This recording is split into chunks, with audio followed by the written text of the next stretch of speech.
Il nome tecnico è intervento straordinario nell'ambito del Fondo di solidarietà per l'integrazione lavorativa dei migranti. In poche parole, 550.000 euro messi a disposizione, €500.000 dalla Fondazione Cariparo, 50.000 euro dalla Diocesi di Padova per un progetto di rete che permette ai migranti con permesso di soggiorno umanitario di trovare lavoro e anche casa, in modo da ottenere il permesso di soggiorno. Un progetto realizzato anche dal Comune di Padova, dalla Prefettura, Questura e dai rappresentanti delle cooperative.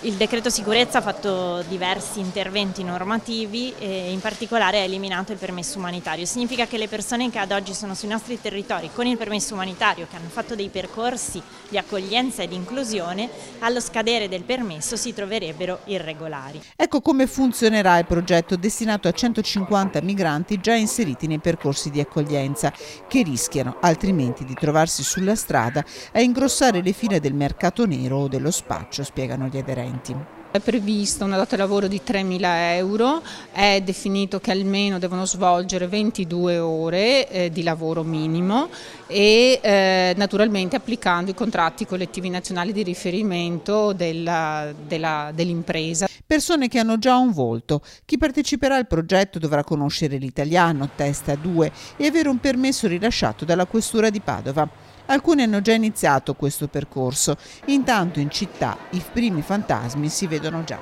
Lo stiamo vedendo sui nostri territori, stiamo intercettando attraverso anche i servizi sociali persone che escono dall'accoglienza e che si trovano in difficoltà.